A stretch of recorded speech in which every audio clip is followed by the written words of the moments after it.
전도서 3장 1절부터 15절입니다.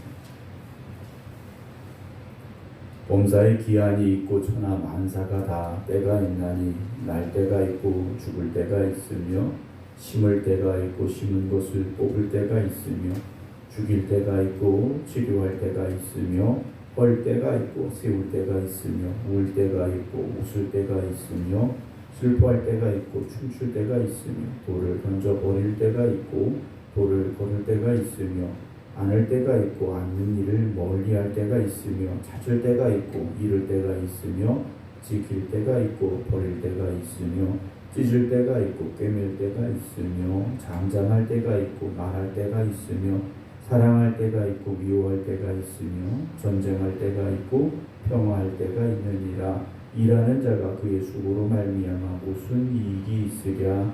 하나님이 인생들에게 노고를 주사 애쓰게 하신 것을 내가 보았노라. 하나님이 모든 것을 지으시되 때를 따라 아름답게 하셨고 또 사람들에게는 영원을 사모하는 마음을 주셨느니라. 그러나 하나님이 하시는 일의 시종을 사람으로 측량할 수 없게 하셨도다. 사람들이 사는 동안에 기뻐하며 선을 행하는 것보다 더 나은 것이 없는 줄을 내가 알았고 사람마다 먹고 마시는 것과 수고함으로 낙을 누리는 그것이 하나님의 선물인 줄도 또한 알았도다. 하나님께서 행하시는 모든 것은 영원히 있을 것이라. 그 위에 더할 수도 없고 그것에서 덜할 수도 없나니 하나님이 이같이 행하심은 사람들이 그의 앞에서 경외하게 하려 하시는 줄을 내가 알았도다. 이제 있는 것이 옛적에 있었고 장래에 있을 것도 옛적에 있었나니 하나님이 이미 지난 것을 다시 찾으시느니라. 아멘. 할렐루야. 네, 생각보다 눈이 좀 많이 왔습니다. 어제 보령에 가는 길에 생급에서는 많이 오지 않았을 때 이제 출발을 했는데도 길이 좀 이제 미끄럽더라고요. 그래서 가야 되는지 말아야 되는지 고민이 됐습니다. 왜냐하면 금방 IC 들어가려고 내리막길 가야 되는데 길이 좀 미끄럽더라고요. 그래서 제가 앞차가 좀 천천히 가서 저도 천천히 가면서 비상등 켜고 이렇게 내려가고 살살 내려가고 있었는데 뒤에서 오는 차가 이게 미끄러운 줄 모르고 막 달려오는 거예요. 그래서 뒤를 이렇게 봤는데 저는 이제 섰는데 그 차가 속도를 줄이지 못하고 달려오더라고요. 그래서 상황은 꼭 뒤에서 이제 제 차를 추돌하는 그런 상황이 됐어요. 이분이 자기 운전 얼마나 잘하는지 비틀비틀하더니 제 옆에 가서 겨우 이렇게 서더라고요. 그래서 하나님 은혜구나 생각을 했는데 어제 제가 전화기를 안 갖고 나갔습니다. 바쁘게 가다 보니까 핸드폰을 안 가지고 가서 그쪽에서도 눈이 좀 많이 와서 좀 오시기 어려우면 오시지 말라고 이렇게 연락이 왔는데 핸드폰 안 가져가는 바람에 연락이 안 됐어요. 그래서 갔고 또 예배를 드리고 무사히 잘 왔는데요. 당장 우리의 생각으로 보면 멈춰야 될 것 같은 그런 상황들도 있고 더 가야 될 것만 같은 그런 상황도 있을 때가 분명히 있죠. 그런데 중요한 건 내 생각과 내 판단이 아니고 하나님께 맡기고 하나님이 정하신 때가 있음을 믿으며 살아가는 우리의 그런 영적인 또 은혜 또 깨달음 그런 감각들이 있어야 되지 않을까라는 생각을 해보게 됩니다. 어떤 사람은 참 판단력이 빠른 경우가 있어요. 어떻게 저렇게 판단을 잘할까. 어떤 사람 보면 좀 판단을 못하는 경우가 있는 것 같기도 해요. 그것은 우리가 세상적인 기준을 가지고 바라보는 판단이겠죠. 그러나 하나님이 보시는 판단, 또 하나님이 주시는 지혜는 세상의 것과는 조금 다르다라는 것을 생각을 하게 됩니다. 토끼와 거북이 경기가 있지 않습니까? 토끼는 빠르니까 빨리 가다가 좀 쉬었다 가도 되겠지라는 생각을 가졌지만 또 거북이는 객관적으로 보면 이길 수 없는 경기지 않습니까? 그럼에도 불구하고 꾸준히 맡겨진 일에 묵묵히 최선을 다했더니 이겼더라라는 이스보아가 있는데요. 우리의 삶에도 마찬가지인 것 같아요. 우리가 어떤 인간적인 판단을 해서 빨리빨리 결정하고 뭔가 되어지게 하고 또 중단하고 이런 것이 필요할 때도 있지만 때로는 묵묵히 하나님 이끄시는 길에 순종하면서 한 걸음 한 걸음 가는 것, 그것이 또한 하나님 보시기 기뻐하는 것이고 하나님의 역사를 우리가 체험하는 길이 될 수도 있다라는 생각을 해보게 됐습니다. 오늘 솔로몬은 바로 그 때에 대해서 이야기를 하고 있습니다. 오늘 1절을 보게 되면 범사에 기한이 있고 천하만사가 다 때가 있다라고 말해요. 뭐 다 아는 얘기지 않습니까? 시간이 지나고 어떤 때가 있고 기한이 있고 다 알고 있어요. 근데 굳이 세상에서 가장 지혜 있다는 솔로몬이 왜 이런 이야기를 할까 하는 거죠. 솔로몬도 아마 자기 나름대로 어떤 기한을 정하고 어떤 때가 있음을 또 생각하면서 살아왔을 거라는 거예요. 그런데 보니까 내가 정한 기한이 아니고 내가 생각하는 때가 아니더라, 이 말이지 않겠습니까? 2절부터 보면 각 때가 있음에 대해서 8절까지 쭉 얘기를 하고 있어요. 날 때가 있고 죽을 때가 있고 심을 때가 있고 심은 것을 뽑을 때가 있고 죽일 때가 있고 치료할 때가 있고 헐 때가 있고 세울 때가 있고 웃을 때가 있고 울 때가 있고 웃을 때가 있고 슬퍼할 때가 있고 춤출 때가 있고 돌을 던져버릴 때가 있고 하면서 때에 대해서 쭉 얘기하는데, 이 때는요 우리가 결정하는 때가 아니라는 거죠. 우리가 결정하는 때가 아니라는 겁니다. 그 때와 그 기한은 누가 정하십니까? 하나님이 정하신다라는 거예요. 아이들이 학교에 가면 시간표라는 게 있습니다. 수업이 시작하는 시간, 끝나는 시간, 쉬는 시간, 밥 먹는 시간, 시간이 정해져 있어요. 만약에 아이들 마음대로 시간표를 짜라고 한다면 이건 엉망진창이 되겠죠. 우리의 시간표도 마찬가지일 겁니다. 우리가 시간표, 우리 인생의 시간표 우리 보고 짜라고 하면 나름대로 잘 짜겠죠. 그러나 그것이 온전하게 아름답게 결말되어질 수 있을까? 그렇지 않다라는 거죠. 하나님께서 정해주신 시간, 하나님이 정하신 기한, 그것이 있음을 믿으시고 하나님의 선하신 뜻을 따라 여러분들이 살아갈 수 있어야 됩니다. 그래서 9절에 보게 되면 일하는 자가 그의 수고로 말미암아 무슨 이익이 있을까라고 말합니다. 사람이 스스로 애쓴다고 해서 자기가 원하는 결과를 얻을 수 있느냐? 그렇지 않다라는 거죠. 10절 하나님이 인생들에게 노고를 주사 애쓰게 하신 것을 내가 보았다. 그럼 하나님은 왜 우리 인생을 때론 힘들게도 하고 어렵게도 하시고 왜 이렇게 하셨을까 하는 거죠. 하나님은 선하신 하나님이시고 좋으신 하나님이시고 사랑의 하나님이신데 왜 우리에게 고난도 주시고 슬픔도 주시고 왜 그럴까 하는 거죠. 12절 보면 11절 보면 하나님이 모든 것을 지으시되 때를 따라 아름답게 하시기 위해서 라고 고백을 합니다.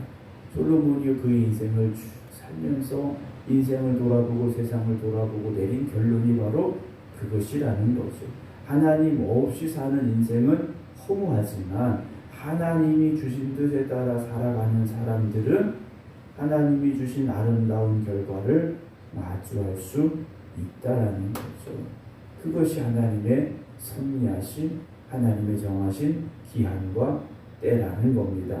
그러나 그 과정 중에서는 잘 알 수가 없죠. 왜냐, 우리가 하나님의 모든 뜻을 알 수가 없는 겁니다.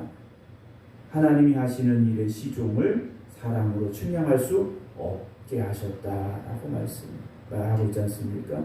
그 하나님께서 왜 일을 시작하게 하셨는지, 왜 일을 끝나게 하셨는지 그 뜻을 다 알 수 있다면, 우리가 헤아릴 수 있겠지만 모른다라는 거죠. 다 알 수가 없다라는 겁니다. 단 우리에게 영원을 사모하는 마음을 주셨다라고 솔로몬이 고백을 합니다.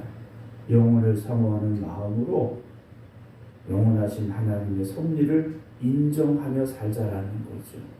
우리가 살다 보면 참 허무하구나라는 것을 느낄 때가 있어요. 어릴 때는 모릅니다.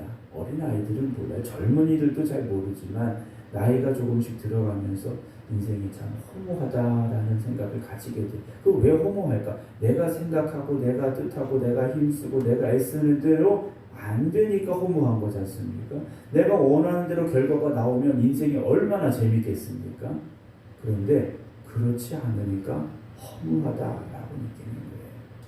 솔로몬이 아마 그 인생의 마지막 때 허무함을 느꼈던 것 같아요. 그래서 인생이 헛되다라고 말했던 것 같아요. 그런 솔로몬의 입에서 나오는 말이 뭡니까? 하나님의 선하신 뜻이 있음을 우리는 믿어야 되고 그 뜻대로 살아야 되는 거죠. 12절에 사람들이 사는 동안에 기뻐하며 선을 행하는 것보다 더 나은 것이 없는 줄을 내가 알았다라고 말해요. 여러분, 하나님은 선하신 하나님이십니다. 그리고 뜻대로 살아가는 것, 그것이 우리에게 있어서요 가장 복된 길이라는 거죠. 길이 가장 복된 길이라는 겁니다. 어제 제가 이제 보령까지 갔다가 또 돌아왔는데 길이 여러 가지가 있지 않습니까? 길이 한 군데만 있는 건 아니에요. 뭐 고속도로도 있고 국도도 있고 지방도도 있고 또 빨리 가는 길도 있을 테고 돌아가는 길도 있을 테고 여러 가지 길이 있지 않습니까? 근데 저는 한 가지 길만 갑니다. 어느 길로 가느냐? 내비게이션이 가라는 길로 갑니다.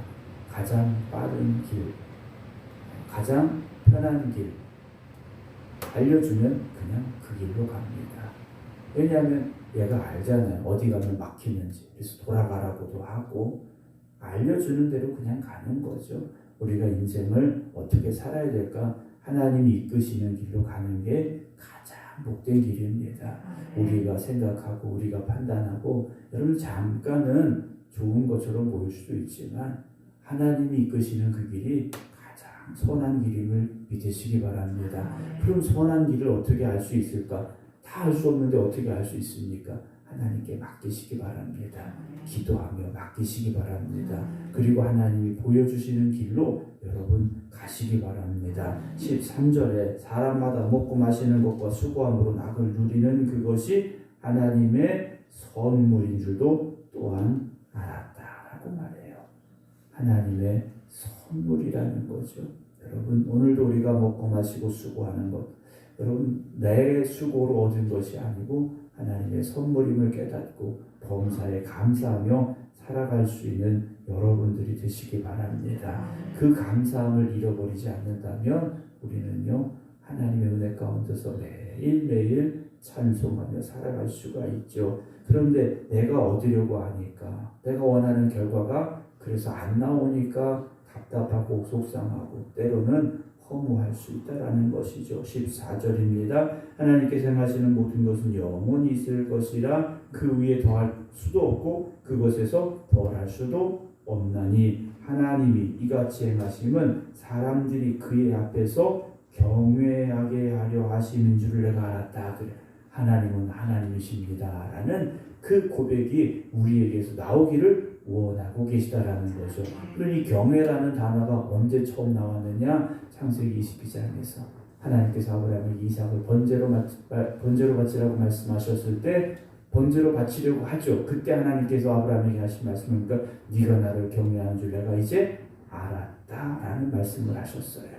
아브라함에게 이삭은요 목숨 같은 존재입니다. 하나님이 주신다고 하신 아들이었어요. 그런데 왜 그 아들을 죽여서 번제로 바치라고 하셨을까? 알 수 없죠. 그리고 아브라함 생각에는 그렇게 해서는 안 되는 겁니다. 그런데 하나님의 말씀이 있었고 순종했더니 하나님은 그것을 경외라고 인정하셨다라는 거죠. 오늘도 우리가 내가 좋아하는 길만 갈 수 있는 게 아니지 않습니까? 내가 하고 싶은 것만 할 수 있는 게 아니에요. 때로는 하기 싫은 일도 해야 되고 가고 싶지 않은 길도 가야 될 때가 있습니다. 하지만 그것이 하나님을 경외하는 길임을 여러분 잊지 마시기 바랍니다. 하나님이 경외를 받으시면 하나님은 아브라함에게 뭘 주셨습니까? 복을 주셨다라는 거죠. 오늘도 여러분 하나님을 경외하는 믿음으로 살아가시기 바랍니다. 그러면 하나님께서 역사하십니다. 축복하십니다. 15절 이제 있는 것이 옛적에도 있었고 장래에 있을 것도 옛적에 있었나니 하나님은 이미 지나간 것을 다시 찾으신다라고 말씀하셨던 일을 다시 하십니다. 성경에 있었던 그런 일들을요 다시 하셔요. 하나님께서 하나님이 기뻐하시는 사람에게 복 주셨던 일들을 다시 하십니다. 여러분 아브라함이 그때만 있었고 지금은 없느냐? 똑같은 아브라함은 없겠지만 4,000년 전에 아브라함이 오늘 여러분들의 믿음 속에서 드러날 수 있다라는 것이죠. 그때 아브라함을 축복하셨던 하나님이 지금 다시 하나님에게 인정받는 믿음의 사람들에게 축복하시는 역사로 열매 맺게 됨을 기억하시기 바랍니다. 그래서 인생 뭐 있냐, 허무하다. 여러분 그렇게 인생 살지 마시고요. 하나님을 경외하는 자에게 주시는 기쁨과 은혜가 넘치는 복된 인생을 살아갈 수 있는 오늘 하루가 되시기를 주님의 이름으로 축원합니다. 기도하겠습니다. 범사에 기한이 있고 천하만사가 다 때가 있다고 솔로몬이 고백을 합니다. 그리고 하나님을 경외하며 살아야 된다. 그리고 하나님의 선하신 뜻이 있음을 고백하며 살아야 된다고 오늘도 우리에게 말씀하고 있습니다. 오늘도 우리가 인생을 살아가면서 내 생각과 내 뜻대로 살아가는 인생이 되지 말게 하시고, 그래서 세상의 일들로 인하여 허무한 인생이라 말하는 저희들 되지 않기를 원합니다. 모든 것이 하나님의 뜻이 있고 하나님의 계획하심이 있음을 깨닫게 하여 주시어서 말씀에 순종하며 하나님 이끄시는 길로 나아가는 저희들이 되게 하여 주시옵소서. 그래서 오늘도 하나님을 경외하는 믿음으로 살게 하여 주시사 하나님이 기뻐 받으시는 우리의 믿음의 삶이 되게 하시고, 하나님이 허락하시는 기쁨과 감사와 은혜와 축복이 넘치는 성도들 되게 하여 주시옵소서. 때로 인생을 살아가면서 힘든 시기를 겪고 있는 이들이 있습니까? 절망의 순간을 만난 이들이 있습니까? 좌절하거나 낙심하지 말게 하시고 눈을 들어 하나님 바라보게 하시고 하나님께 우리 인생을 맡기며 하나님 인도하여 주시옵시고 이끌어 주시옵소서. 고백할 수 있게 하여 주시옵소서. 이제는 우리 주 예수 그리스도의 은혜와 아버지 하나님의 무한하신 사랑하심과 성령님의 감동 감화 역사하심이 오늘도 하나님께 나의 삶을 맡기고 의지합니다 고백하며 기도드리는 모든 성도들 위해 이제부터 영원토록 함께 하시기를 간절히 축원하옵나이다. 아멘.